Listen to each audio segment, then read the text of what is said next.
Bonjour à tous, j'espère que nous allons bien. Moi, je vais bien. Alors aujourd'hui, je nous parlerai de l'admission exceptionnelle au séjour, vie privée et familiale. Certains d'entre nous ont de problèmes d'irrégularité en France.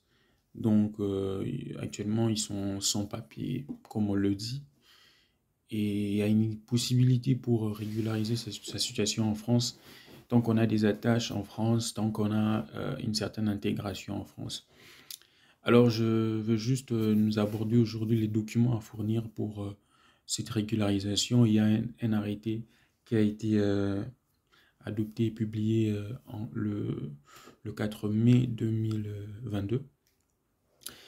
Et le premier document à fournir, l'on doit savoir, c'est un justificatif d'abord d'état civil, c'est-à-dire un acte de naissance qui prouve votre état civil, où est-ce que vous êtes né, et voilà. Et le deuxième document à fournir, c'est donc un justificatif de nationalité, c'est-à-dire vous devez fournir un passeport en cours de validité, soit une carte consulaire, voilà, tout justificatif qui permettra à la préfecture de pouvoir, aff- euh, de pouvoir valider, je peux le dire, confirmer votre nationalité. Et ensuite, vous devez avoir un justificatif de domicile, c'est-à-dire un justificatif de moins de 6 mois. C'est-à-dire, ça doit être un justificatif récent, facture d'électricité, facture de téléphone, c'est-à-dire tout justificatif qui montre que vous résidez vraiment en France actuellement.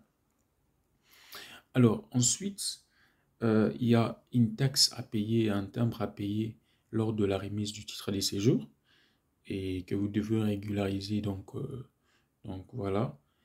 Et ensuite, comme je le confirmais dans mes précédentes vidéos, il y a une admission au séjour pour le travail exactement. Il y a aussi une admission au séjour exceptionnel pour motif de vie privée familiale. Aujourd'hui, je parle expressément de,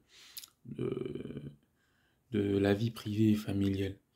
Et le dernier justificatif à produire, ce sont des justificatifs d'intégration en France, c'est-à-dire des circonstances exceptionnelles qui prouvent que vous devez rester en France. C'est-à-dire, on regarde, le préfet apprécie la durée de séjour en France, vous devez apporter tous les justificatifs qui montrent une certaine durée en France. Alors, d'habitude, c'est d'au moins 5 ans, vous devez résider en France, et voilà, 5 ans plus donc, il prouve vraiment que vous êtes intégré en France et vous devez conserver vraiment tous vos justificatifs qui permettra d'apprécier votre intégration, mais aussi vos différentes participations dans des associations, votre intégration également au niveau social.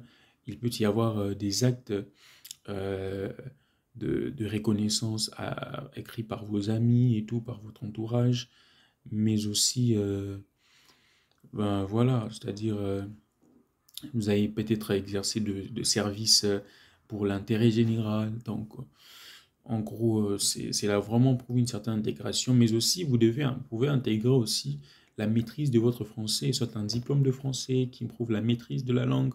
Vous avez peut-être passé plusieurs formations en France de français. Donc, c'est ça. Et en plus, vous devez savoir que le préfet apprécie vos attaches dans votre pays d'origine, mais aussi en France. Il y aura une certaine proportionnalité, c'est-à-dire une certaine comparaison entre vos attaches en France et ainsi que vos attaches dans votre pays. Si votre famille vraiment est en France, toute votre famille est là-bas, vous pouvez vous faire plusieurs années en France, mais il y aura vraiment un peu de doute quant à ça, quant à ces. Donc, il faut vraiment apprécier tout cela et essayer de pouvoir en tenir compte. Donc, n'hésitez pas réellement, si vous avez des questions, je suis à votre disposition et je n'hésiterai pas à répondre à vos différentes questions. Je vous remercie et à la prochaine. Merci.